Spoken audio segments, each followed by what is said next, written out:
Não andeis ansiosos por coisa alguma. Antes, em tudo sejam vossos pedidos conhecidos diante de Deus, pela oração e súplica, com ação de graças. O apóstolo Paulo escreveu esta carta em que nós lemos o verso 6 do capítulo 4, enquanto estava em prisão em Roma. A igreja de Filipos, para a qual ele escreveu, foi a primeira igreja fundada na Europa em sua segunda viagem missionária. Os filipenses enfrentavam perseguição e tensões internas, exigindo deles firmeza e unidade. O apóstolo Paulo, que antes de ser Paulo era chamado Saulo, foi um perseguidor dos cristãos, foi radicalmente transformado após um encontro com Cristo, e mesmo preso, agora sofrendo pelo evangelho que antes ele perseguiu décadas atrás, agora escreve com alegria, agora escreve mostrando fé que supera todas as circunstâncias. O nosso Senhor Jesus é apresentado nessa carta aos Filipenses como modelo de humildade e obediência. No capítulo 2, nós temos 7 descidas, 7 humildades em que Cristo nos revela o amor do Pai, esmagando o Filho e fazendo do Filho a obediência necessária para resolver o problema do nosso pecado e a nossa distância em relação a Deus. A paz prometida aos ansiosos é a paz de Cristo, que excede todo entendimento. Não é a paz que o mundo nos dá, mas é a paz que nasce de uma comunhão com Deus através do seu Espírito Santo habitando em nós. A paz que excede todo entendimento, ela é feita, baseada não nos nossos méritos, não nas nossas forças, nas nossas capacidades intelectuais ou na nossa superação emocional, mas é baseada na mediação, obra e presença de Cristo nas nossas vidas. O objetivo desse livro, a Carta aos Filipenses, é um estímulo à alegria, à firmeza e à gratidão. O apóstolo Paulo encoraja a uma vida centrada em Cristo, mesmo em meio ao sofrimento. Ele nos exorta à oração constante como expressão de fé viva.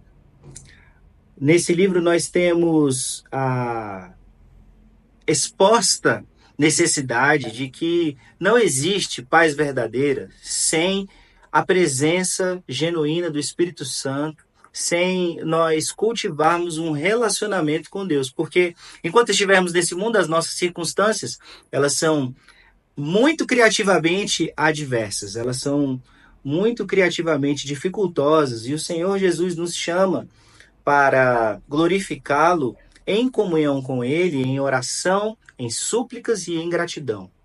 A ação de graças, essa disposição de agradecer a Deus pelo que tem, essa disposição para viver uma fé de dádiva e não de dívida, onde Deus nos dá tudo e nós somos gratos, e aquilo que nos falta também é provisão de sua bondade. Essa disposição que molda o nosso caráter e molda a nossa mentalidade é o que está sendo chamado aqui de ação de graças. Viver uma vida de ação de graças é viver uma vida de análise, percepção e louvor a Deus por aquilo que temos e não pelo aquilo que nos falta, sabendo que em Cristo nós já temos todas as coisas. Em Cristo nós estamos eternamente resolvidos e satisfeitos, mas enquanto aqui temos outras necessidades que nos tentam a duvidar, que nos tentam a achar que nos falta, mas confiamos no Senhor para nossa provisão e agradecemos a Ele por tudo que temos. Para finalizar, eu quero fazer 3 perguntas que podem ser uma aplicação desse texto para você. Primeira pergunta é: o que tem causado ansiedade no seu coração hoje? Porque o mar não para de se agitar. As ondas não param de bater nos nossos barquinhos. Muitas vezes o ar ao nosso redor é seco. Muitas vezes o sabor dos dias que nós temos tido é azedo ou é amargo. Muitas vezes nós desfrutamos de ingratidão, de escassez. Muitas vezes nós desfrutamos de todo tipo de tentação que tende a nos deixar ansiosos.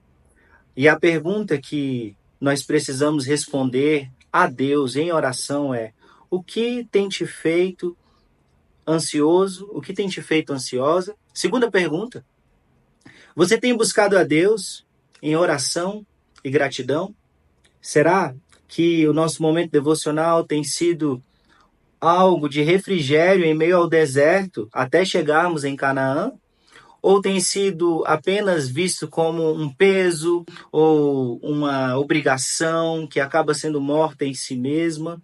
Será que nós temos feito da oração e da gratidão nosso momento de prazer e de derramamento diante de Deus, apesar do que vai acontecer?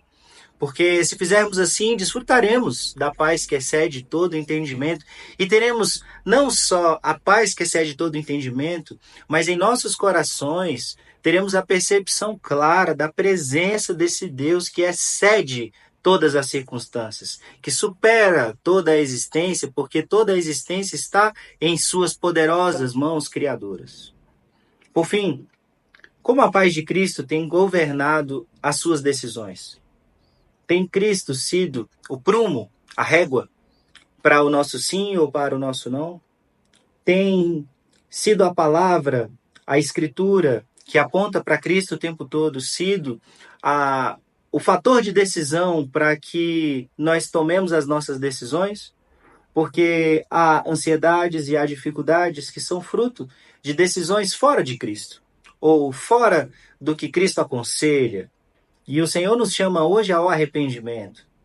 Seja hoje o nosso dia de arrependimento e amanhã o dia das nossas colheitas, por derramar diante de Deus e ter diante de Deus em tudo conhecidas os nossos pedidos, as nossas súplicas, as nossas ações de graças e as nossas orações. Amém.